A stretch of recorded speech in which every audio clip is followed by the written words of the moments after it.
are abused. They've come out pretty decent. These were definitely abused. There's still some areas where the carpets are a little bit matted and worn, and you can't fix If that. you saw our before video, this was all deep dark, all of it. It looked like someone poured charcoal on the carpet and stepped it in and threw some soda on top of it to let it sink in good. We generally put our videos up in order, so if you go to our channel and just go back, there'd be probably an Noric Orbiter video that came out before this, and before that was the pre-vacuum of this carpet. And you can kind of see what we started out with, how awful it was.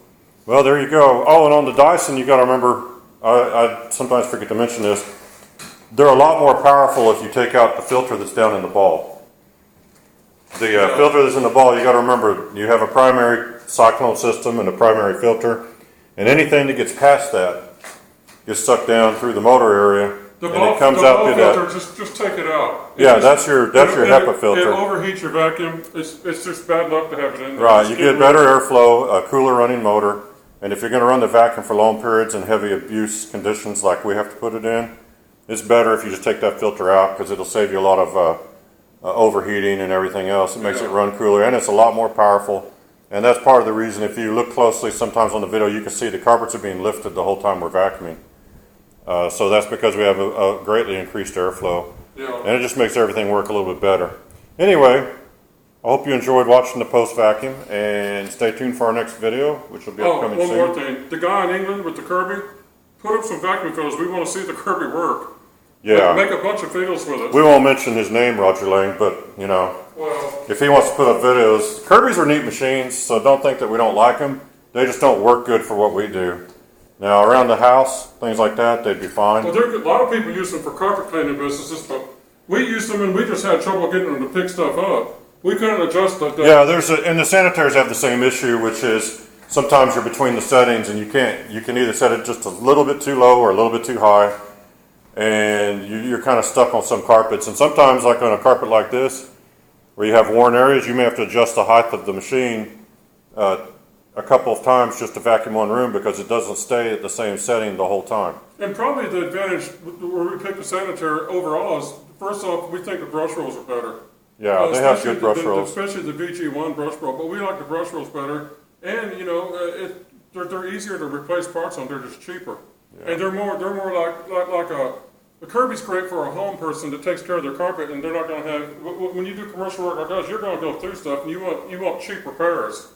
Yeah, sanitaries are a lot less expensive to maintain. Kirby's everything's expensive about them, but they're nice. But sanitaries are cheap.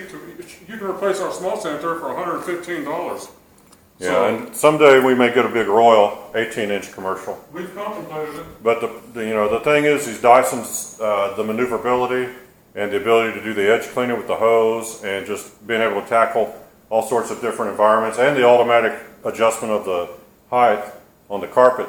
You don't really have to mess with the settings too much, you just go.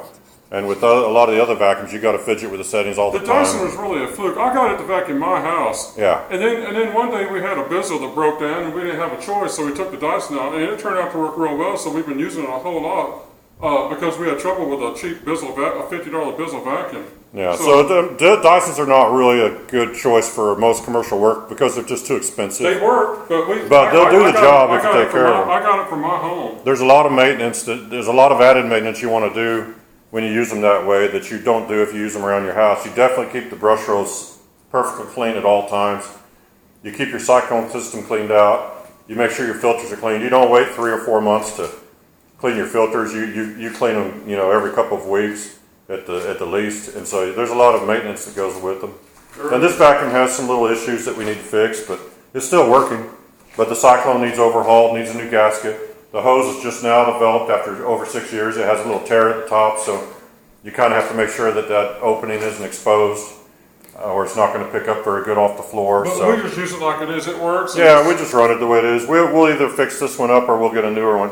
We probably won't do no repairs on it until there's at least $100 worth of repairs. I'm not doing $10 repairs. Yeah, it's still running. Yeah, it runs great. We just have to take care of the little issues, and if it becomes a thing that really causes the performance to suffer a lot, we'll fix it. But anyway, that's all of the post-vacuum video, and we hope you'll stay tuned and see our next videos as they come out. Don't forget to subscribe. Thanks for watching.